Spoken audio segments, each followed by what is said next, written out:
YouTube శ్రోతలకు ప్రత్యేక అభినందనలు తెలియపరుస్తూ ఈరోజు దేశం గురించి ధర్మ సంరక్షణకు దేశం యొక్క పటిష్టత అనేటువంటి చాలా అవసరం ఉంటుంది. దేశం పటిష్టంగా లేనప్పుడు ధర్మం కొంచెం నిలుపుకోవడం కష్టమే. దాన్ని ఉటంకిస్తూ ఈరోజు మా యొక్క వీడియో టైటిల్ ఏముంటుందంటే, రాజ్యాంగపు లొసగులే రాక్షస శక్తులకు వరాలు. రాజ్యాంగపు లొసగులే రాక్షస శక్తులకు వరాలు. ఇది ఈరోజు.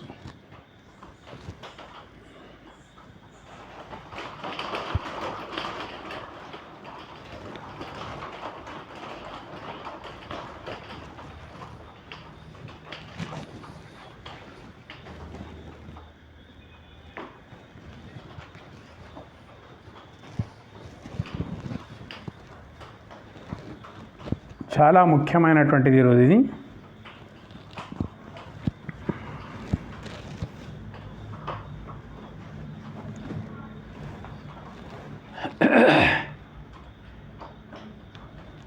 రాక్షస శక్తులు అంటే ఏమిటి అనేటువంటి విషయం మనం అర్థం చేసుకోవాలి.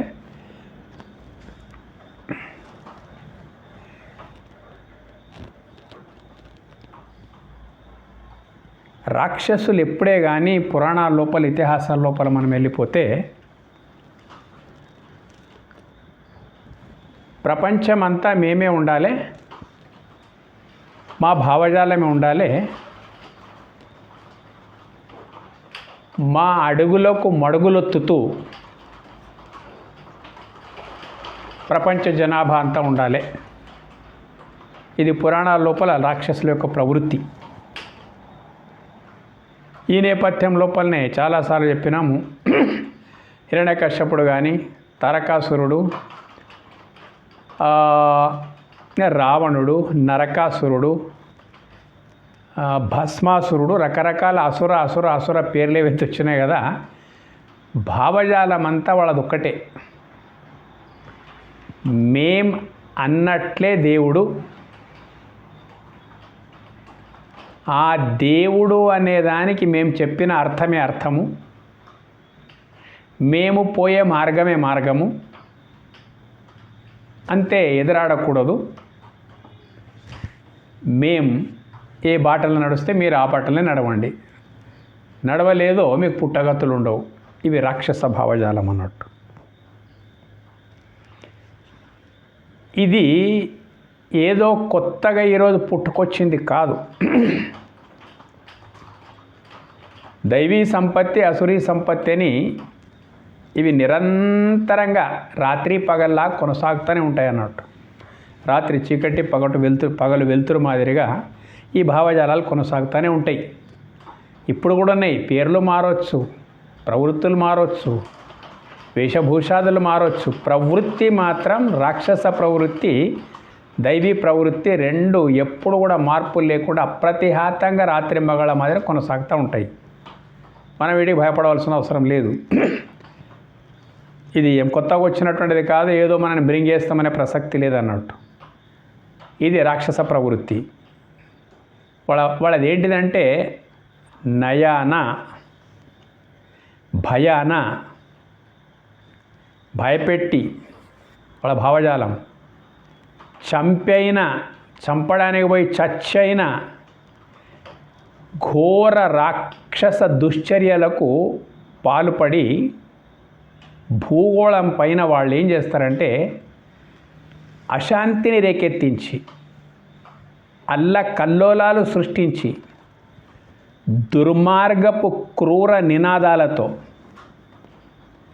బాహాటంగా వాళ్ళ భావజాలపరమైనటువంటి నినాదాలతో ఊరేగింపులు తీస్తూ ప్రస్తుతమైతే పోలీసులపై తిరగబడుచు ఇప్పటి రాక్షసుల సంగతి అన్నట్టు ఇది. పోలీసులపై తిరగబడుచు పోలీసులనే గాయపరుస్తూ ప్రభుత్వాలను దూషిస్తూ నిందిస్తూ మెజారిటీ వర్గాలను భయభ్రాంతులకు గురి చేస్తూ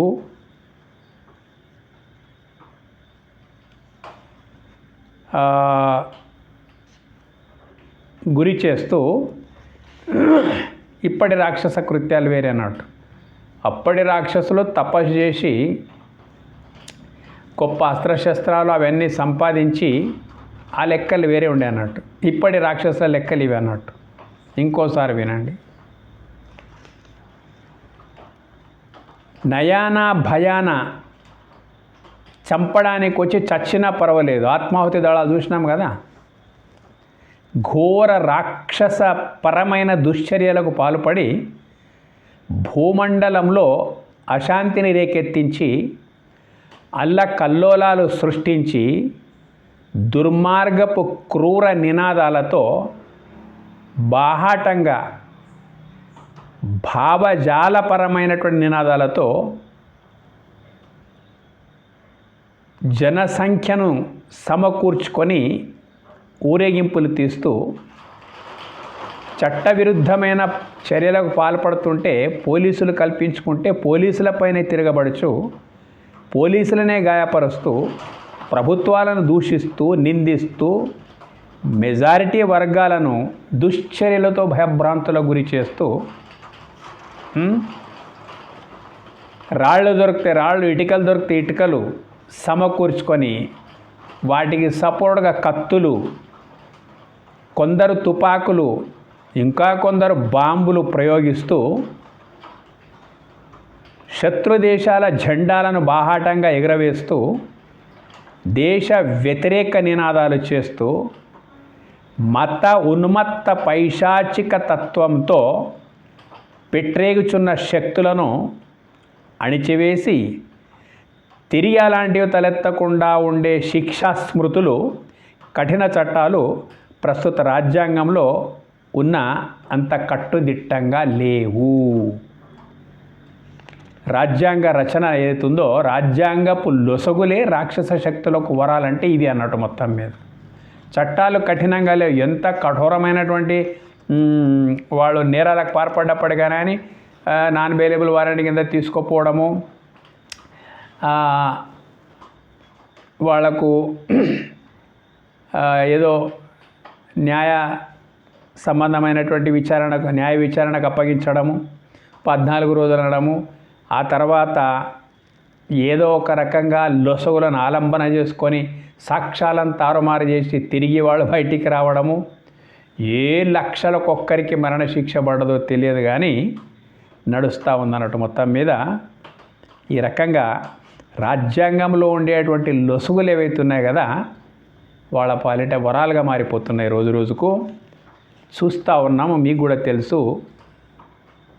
ఇక చట్టపరమైనటువంటి శిక్షలు చాలా విచిత్రంగా ఉంటాయి. మొత్తం మీద మనం చూస్తూ ఉన్నాము. దానికి న్యాయస్థానాలు కూడా పాపం వాళ్ళ మజబూరీలు వాళ్ళకు ఉంటాయి అన్నట్టు. మొత్తం మీద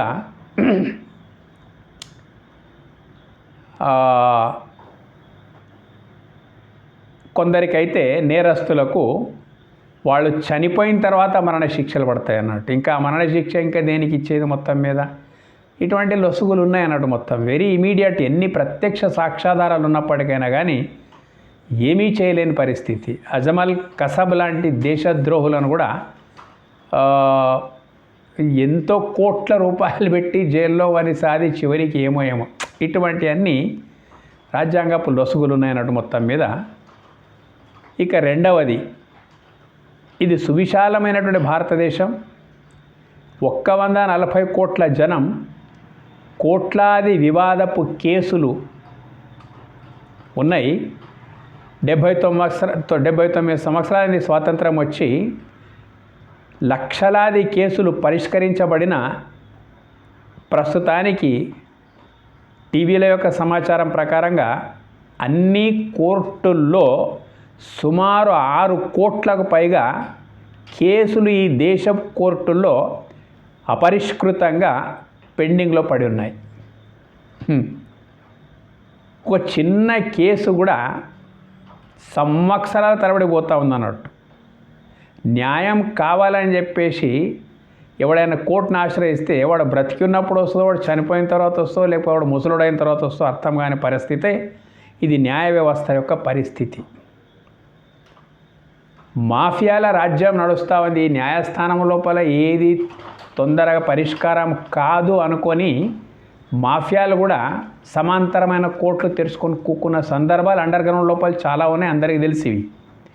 అక్కడ పోయిన తర్వాత తాడో పేడో ఎవరి ఇద్దరి మధ్య లోపల ఘర్షణ ఉన్నదో వాడికి ఏదో ఒకటి బుకాయించి ధమకాయించి మొత్తం మీద ఇది ఇట్లా చేయి అట్లా చేయని చెప్పేసి పరిష్కారాలు అధికారికంగా ప్రభుత్వ సంబంధాలు ఉన్నోళ్ళు ఇటువంటి పనులు మొత్తం చేస్తూ ఉన్నారు.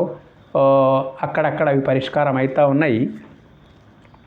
ఇటువంటి అన్ని మాఫియాలు న్యాయస్థానాలకు ఆల్టర్నేట్గా నడుస్తున్నటువంటి రోజులు ఇవి. చాలా బాధాకరమైనటువంటి విషయం. ఎందుకంటే న్యాయవాదులు ఏం చేస్తారు పాపం, వాళ్ళు పాపం ఉన్న న్యాయమూర్తులు ఏం చేస్తారు, ఎలా పరిష్కరిస్తారు చెప్పండి. వాళ్ళకి స్టాఫ్ ఉండదు, తగినంత జడ్జెస్ ఉండరు, అన్ని సాక్ష్యాలు ఆధారాలు న్యాయవాదులు కూడా న్యాయమూర్తులను ఉక్కిరి బిక్కిరి చేస్తున్నటువంటి పరిస్థితులు. ఇలా ఉంటే కొందరు న్యాయాధికారులు ఇట్లా మంచి మార్గంలో నడిచేటువంటి న్యాయమూర్తులకు ఎదురయ్యే సమస్యలు ఇవి మొత్తం మీద. తర్వాత కొంతమంది న్యాయాధికారులు అది కాదు పోదు ఏదో పోనని చెప్పేసి లంచగొండితనంతో కేసులను దారి మళ్ళిస్తూ ఉంటారు. ఢిల్లీ లోపల ఏదో ఒక న్యాయమూర్తి ఇంట్లోపల నోట్ల కట్టలు కాలిపోయిన సందర్భం ఇవన్నీ చాలా వస్తుంటే చూస్తూ ఉన్నాం. మొత్తం మీద న్యాయమూర్తులు ఏమీ చేయలేని పరిస్థితి. న్యాయంగా మంచి సత్యంగా ఉండేటువంటి వాళ్ళు ఇంకా కొందరు ఎట్లో చేసుకుంటూ పోతారు అవినీతికి పాటుపడి. ఇంకా కొందరు మాఫియాలను మతోన్మాదులను క్రూర శక్తులకు భయపడి ఇంకా కొంతమంది వాళ్లకు భయపెడతా ఉంటారు. మాఫియాలు కొంతమంది మతోన్మాద క్రూర శక్తులు వీళ్లకు భయపడి ఏం చేయాలో తోచక కేసులను పెండింగ్ పెడుతూనే పోతూ ఉంటారు. ఇవన్నీ ఎలక్ట్రానిక్స్ మీడియా లోపల ఛానల్స్ లోపల ప్రతి ఒక్కటి విన్నయే ఉన్నాయి, చూస్తున్నాయి ఉన్నాయి. మొత్తం మీద న్యాయమూర్తులపై ఇది కాకుండా న్యాయమూర్తులపైన రాజకీయ ఒత్తిడులు ప్రభావం కూడా పెరిగిపోతూ ఉంటుంది. ఆశ్రిత పక్షపాతం వెంటాడుతూ ఉంటుంది. మొత్తం మీద వాళ్ళ ప్రమోషన్స్కు ఏ శక్తులు పాటుపడతాయో అవన్నీ ఉంటాయి అన్నాడు. ప్రజాస్వామ్య రాజకీయాల లోపల ఇవన్నీ ఉంటాయి. మొత్తం మీద అటువంటి ప్రలోభాలు కూడా కొన్ని ఉంటాయి. మొత్తం మీద ఒక్క మాటలో చెప్పాలంటే క్రూర ఘోర భావజాలముతో ఎగిసిపడుతున్న కరుడుగట్టిన మత్తోన్మాద శక్తులకు తగిన శిక్షను సత్వరమే విధించే పరిస్థితులు నేటి రాజ్యాంగ వ్యవస్థ లోపల లేవు అనే చెప్పవచ్చు. శిక్ష పడకుండా తప్పించుకొని బాహాటంగా తిరిగి తప్పులు చేసేటువంటి పరిస్థితులు కూడా ఈరోజు చాలా ఉన్నాయి. ఈ విషయంలో దేశ ప్రజలు, ప్రభుత్వాలు, మేధావులు, విద్యావంతులు, కవులు, ప్రజా ఉద్యమకారులు, ప్రజాప్రతినిధులు, ప్రత్యేకించి విద్యార్థి లోకం, గొప్ప గొప్ప విద్యలు అభ్యసిస్తున్న విద్యార్థి లోకం, దేశంలో అత్యధిక శాతం ఉన్న యువశక్తి తీవ్రంగా ఆలోచించవలసినటువంటి అవసరం ఉన్నదన్నట్టు. రాజ్యాంగం లోపల సత్వర శిక్ష పడడానికై గొప్పగా మార్పులు చేర్పులు చేయవలసిన అత్యవసరం ఎంతో ఈ రోజుల లోపల ఉన్నది. ఎవరు న్యాయస్థానాలకు తిరుగుతూ ఉంటారో వాళ్ళకి ఈ భాష బాగా అర్థమైపోతుంది అన్నట్టు మొత్తం మీద. కాబట్టి మా ఉద్దేశం ఏంటిదంటే పునరాలోచన చేయవలసిన పరిస్థితులు ఉన్నాయి. బాబాసాహెబ్ అంబేద్కర్ కూడా రాజ్యాంగ రూపకర్త అయినప్పటికైనా కానీ తీవ్ర అసంతృప్తి రాజ్యాంగం పైన అతనికి ఉండినటువంటి ఆయన రచన లోపల మనకు కొన్ని కనిపిస్తూ ఉంటాయి అన్నట్టు.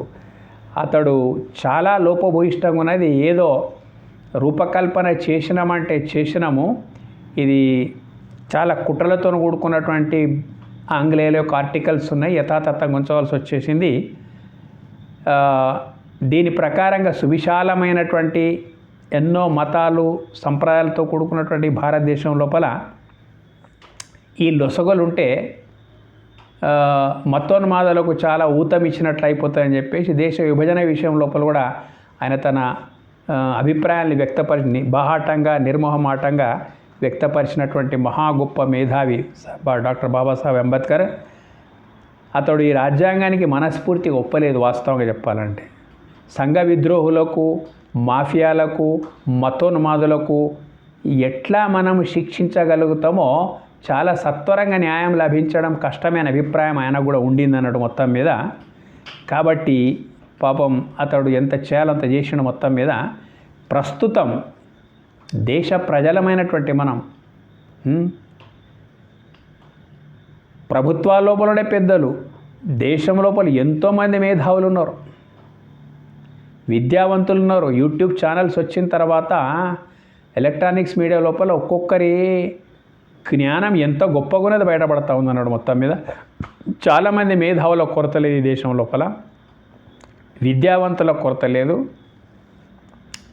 విద్యావంతులంటే మొత్తం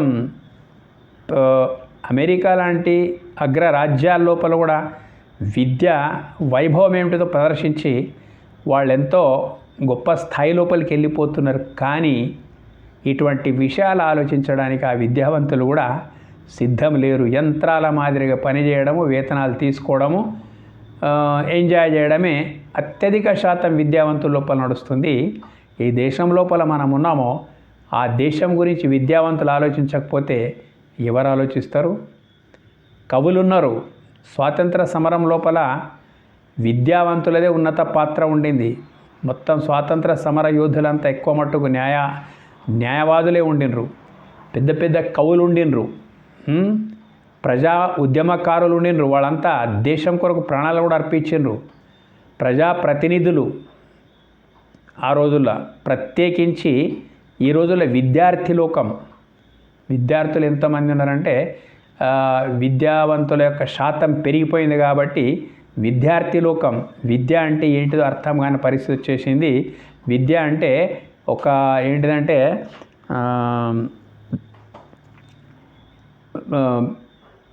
ఏ శ్రమ లేకుండా మనము కూర్చున్న దగ్గరనే కడుపు నింపుకునేటువంటి కంప్యూటర్ యుగం వచ్చేసింది. విద్యార్థి లోకం అంతా ఇంకా ఏమీ ఆలోచించకుండా అందులోపల తనమునుగలైపోతున్నది. అది కాదు. దేశం లోపల అత్యధిక శాతం ఉన్నటువంటి యువశక్తి, ప్రపంచం లోపల ఏ దేశంలో లేనంత యువశక్తి ప్రస్తుతం భారతదేశం లోపల ఉంది.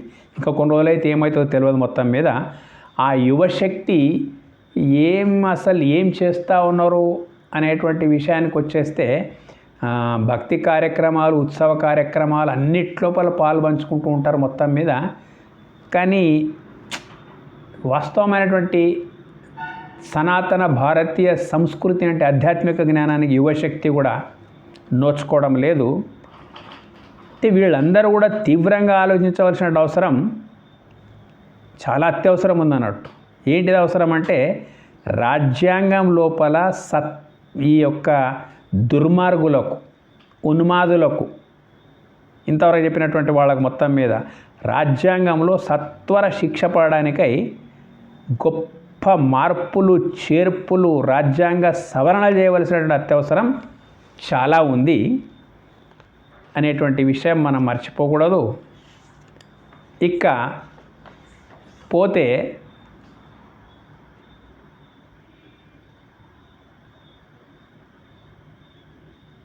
ఒకవేళ ఇటువంటి మార్పులు చేర్పులకు పూనుకొని దేశాన్ని సురక్షితంగా ఉంచాలంటే అటువంటి మార్పులు చేర్పులు అవసరం ఉన్నది. లేకపోతే రాబోయే రోజుల్లో ఈ మత్తోన్మాద, ఉన్మత్త, మాఫియా, రాక్షస శక్తులు ఏవైతే దేశం లోపల ఉన్నాయో ఈ దేశాన్ని ఏమైనా చేయగలుగుతాయి. మొత్తం ఆ శక్తులన్నీ ఈ దేశాన్ని ఏమైనా చేయగలుగుతాయి అన్నట్టు ఈ రకంగా నడుస్తూ ఉంది. ఇక మనము 79 సంవత్సరాలైంది స్వాతంత్రం వచ్చేసి. చట్టసభ లోపలికి వెళ్ళిపోదాం మనం. పార్లమెంట్లు అనుకోండి, అసెంబ్లీ అనుకోండి, చట్టసభలో లోపలికి వెళ్ళిపోతే ఒక 30 సంవత్సరాల నుంచి చూస్తూ ఉన్నాం. దాదాపు చట్టసభ లోపల కల్లోలం వర్ణనాతీతం అన్నట్టు చూస్తూ ఉన్నాం. వర్ణనాతీతమైనటువంటి కల్లోలం. స్పీకర్ ఏం చేయాలో తోచని పరిస్థితులు మనం అసెంబ్లీలో కానీ, పార్లమెంట్, రాజ్యసభ, లోక్సభ, చట్టసభలు అన్నిటి లోపల కూడా మేము చూస్తూ ఉన్నాం. స్టేట్స్లో కానీ, ఢిల్లీలో కానీ మనం చూస్తూ ఉన్నాము. ఏమి అసలు ఏం మాట్లాడతారు, ఎందుకు మాట్లాడతారు అంటే ఏముంటుంది? గత 30 సంవత్సరాలుగా అధికార ప్రతిపక్షాల వాగ్వాదాలు, విమర్శ ప్రతి విమర్శల్లో నిర్మాణాత్మకత పూర్తిగా లోపిస్తుంది అంటే కూడా అతిశయోక్తి కాదు. పార్టీల క్రమశిక్షణ పేరుతో ఇష్టం లేకున్నా పార్టీ ఎంపీలు, ఎమ్మెల్యేలు ఒక్కొక్కసారి ఏమైపోతుందంటే కొన్ని సందర్భాల్లో ఆ పార్టీ నిర్ణయాలు ఇష్టం ఉన్నా లేకున్నా పార్టీల్లో ఉండేటువంటి మేధావులు చాలా విచిత్రం ఉంది. 543 సీట్లున్నాయి మన పార్లమెంట్లో. అసెంబ్లీలో కూడా వందలాది సీట్లు ఉంటాయి. కానీ అందరు కలిసి ఒక 50-60 మందే మాట్లాడడానికి సిద్ధమంటారు అన్నట్టు. మిగతా వాళ్ళు తల ఒప్పుకుంటూ కూర్చొని ఉంటారు. 50-60-100 మంది మాట్లాడే 50-60 మంది టాప్ లెవెల్లో ప్రతి పార్టీలో కొందరు కలిస్తే 50 నుంచి 100 వరకు మాట్లాడే ధారణా శక్తి ఉన్నోళ్ళు ఉంటారు మొత్తం మీద. వాళ్ళు అన్ని పార్టీల లోపల ఉంటారు కాబట్టి ఆ జ్ఞానానికి సంఘర్షణ జరుగుతూ ఉంటుంది అన్నట్టు. అధికార పార్టీలో ఉండేటువంటి మేధావులు ఏమని అనేవారికి ప్రతిపక్షం లోపల ఉండే పార్టీ మేధావులు దాన్ని ఖండించడమే అంతే. అధికార పక్షం ఏమంటే దాన్ని ఖండించడమే పని పెట్టుకున్నారు తప్ప నిర్మాణాత్మకంగా ఎంత లోతుకు పోయి ఆలోచించాలో అంత లోతుకు పోయి ఆలోచించేటువంటి పరిస్థితులు లేవు. పార్టీ క్రమశిక్షణ అంటారు, ఏమో అంటారు, ఎక్కడో అంటారు, ఆశ్రిత పక్షపాతాలు ఉంటాయి అన్నట్టు. ఇటువంటి పార్టీల లోపల ఉండే అశాస్త్రీయ వాగ్వాదాలకు వత్తాసు పలకవలసి వస్తుంది. మంచి ఎమ్మెల్యేలు, ఎంపీలు ఉన్నప్పటికైనా కానీ పార్టీ డిసిప్లిన్, పార్టీ సస్పెండ్ చేసి పడేస్తుంది, విప్ జారీ చేస్తుంది, పోవాలి, నెత్తిపాలే రావాలి. ఇటువంటి మనం చూస్తూ ఉన్నాం ప్రత్యక్షంగా. వత్తాసు పలకవలసి వస్తుంటుంది ఇష్టం ఉన్నా లేకున్నా. ప్లకార్డులు పట్టుకోవాల్సి వస్తుంది, ఎత్తవలసి వస్తుంది, ప్లకార్డులు ఎత్తవలసి వస్తుంది. ఇటువంటి అన్నీ మనం చూస్తూ ఉన్నాము. ప్రజాస్వామ్యంలో అమోఘమైన ఎంత ప్రజాస్వామ్య ప్రభుత్వాల లోపల వాస్తవమైనటువంటి అమోఘమైనటువంటి శక్తి ప్రతిపక్షాలదన్నట్టు. అధికార పక్షం చేస్తున్న దాని లోపల ఉండేటువంటి లొసగులను విశ్లేషణాత్మకంగా ఎత్తి చూపించి నిర్మాణాత్మకమైనటువంటి విమర్శలకు పాటుపడితేనే ఆరోగ్యవంతమైన ప్రజాస్వామ్యం ఉండడానికి అవకాశం ఉంది. ఒకవేళ ప్రతిపక్షాల లోపల ఇలాంటి నిర్మాణాత్మకత లోపించి కేవలం పార్టీ వర్సెస్ పార్టీ, అతడు ఏమన్నాడో దానికి ఎదురు తిరగడమే ఇటువంటి పరిస్థితులు ఉంటే ఇది ప్రతిపక్షాలు వాటి యొక్క పాత్రను విమర్శించి ప్రవర్తిస్తుంటాయనవచ్చు. అధికార పక్షం ఏవే తీసుకొచ్చే ముందు అన్నీ బాగా ఆలోచించి మేధావులను ఇన్వాల్వ్ చేసి తీసుకొని వచ్చి దేశ సంక్షేమమే చాలా ముఖ్య ఉద్దేశంగా ఉండాలన్నట్టు. మొత్తం మీద పార్టీ కన్నా స్వప్రయోజనాల కన్నా దేశ ప్రయోజనాలు మాత్రమే మిన్న అనేటువంటి విధంగా ఆశ్రిత పక్షపాతము లేనటువంటి, అవినీతికి ఆస్కారం లేనటువంటి బిల్లులని ప్రతిపాదిస్తూ ఉండాలి. అక్కడ ప్రతిపక్షాలోళ్ళు కూడా మనకు ఈ దేశ పౌరులే కాబట్టి వాళ్ళకి ఎలాంటి అవకాశం ఇవ్వకుండా మనం బిల్లులను ప్రవేశపెట్టేటువంటి ప్రయత్నం చేస్తూ ఉంటారు. మేధావులు చాలామంది ఉంటారు. కానీ వచ్చిపడ్డది ఏంటిదంటే ప్రతిపక్షాలోళ్ళు ఏది లేవనెత్తినా దాన్ని అణిచివేయడం అనేటువంటి ధోరణి కూడా మంచిది కాదు. లేదా ప్రభుత్వం ఎంత మంచి బిల్లులను తీసుకొని వచ్చి ఎంత మంచి సుహృద్భావ వాతావరణం లోపల సభను నడిపించాలని అనుకుంటే ఎంత మాత్రం నడిపించడానికి సహకరించకపోవడము, వాళ్ళ యొక్క పవర్ను చూపించుకోవడము ఇది ప్రతిపక్షాలు చేస్తున్నటువంటి పని అన్నట్టు. అణిచివేత మంచిది కాదు, అధికార పక్షములు అణిచివేయడము మంచిది కాదు, ఇష్టం వచ్చినట్లు మాట్లాడి ప్రతిదానికి ఎదురాడడం, నిర్మాణాత్మకత లోపించి ఉండడం ఇది కూడా మంచిది కాదు.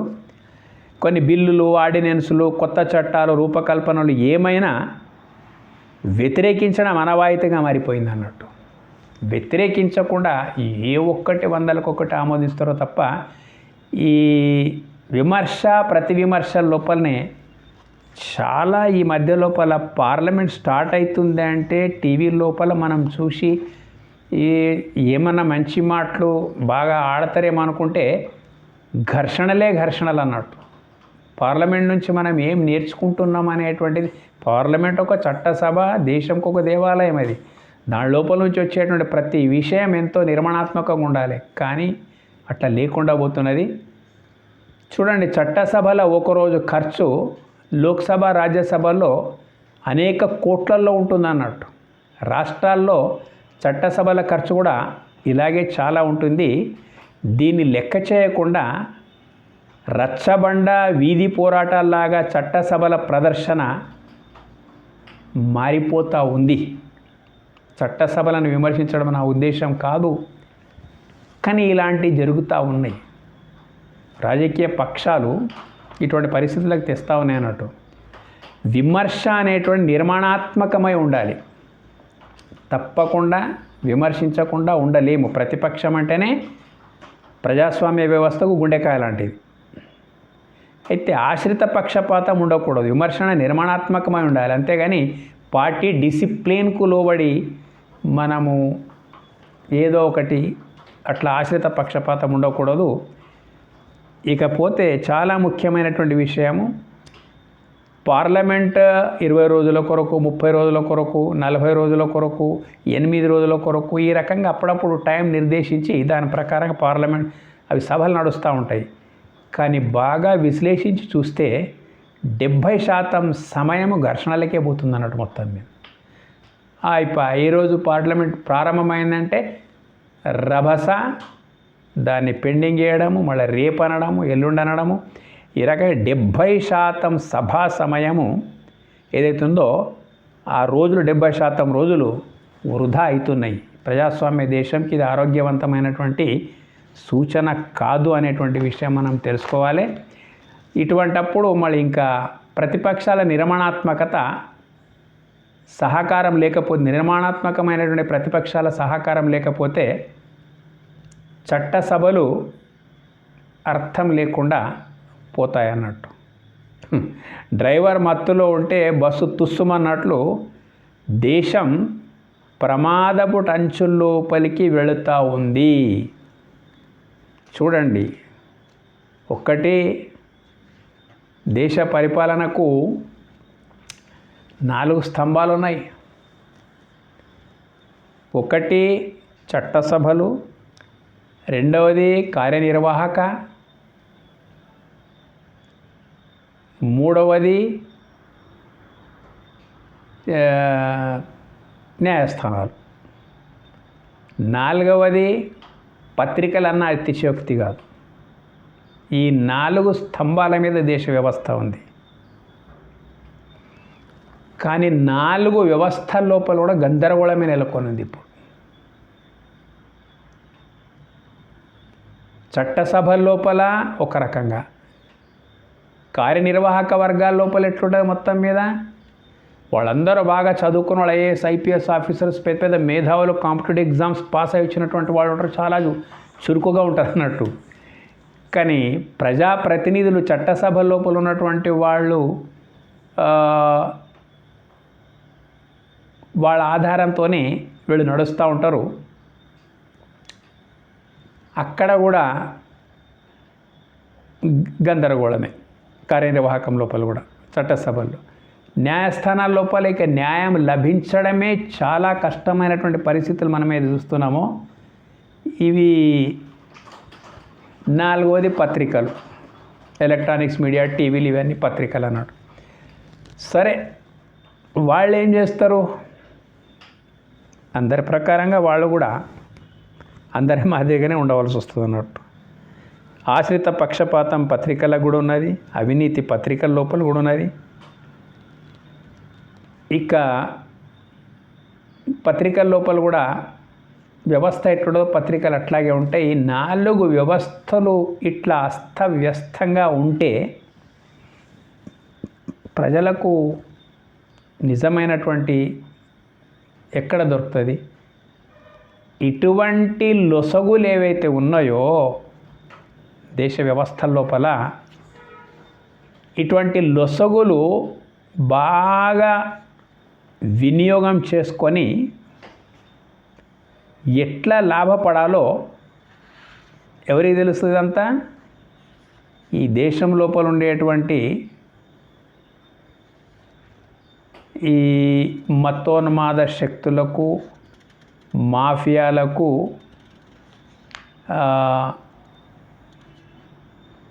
బాగా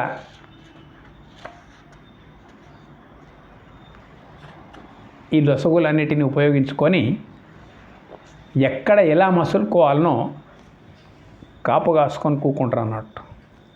రాక్షస శక్తులు ఏవైతే ఉన్నాయి కదా, మాఫియాలు, రాక్షస శక్తులు ఇట్లా ఉంటాయి అన్నట్టు మొత్తం మీద. కాబట్టి మేల్కోవాల్సినటువంటి అవసరం ఎంతో ఉంది. రాజ్యాంగపు లొసగులే రాక్షస శక్తులకు వరాలు అనేటువంటి నా అభిప్రాయం నేను వ్యక్తపరిచిన. దీని విషయం లోపల అందరూ కూడా జాగరూకత వహించి ముందుకు సాగాలని చెప్పేసి నా అభిప్రాయము.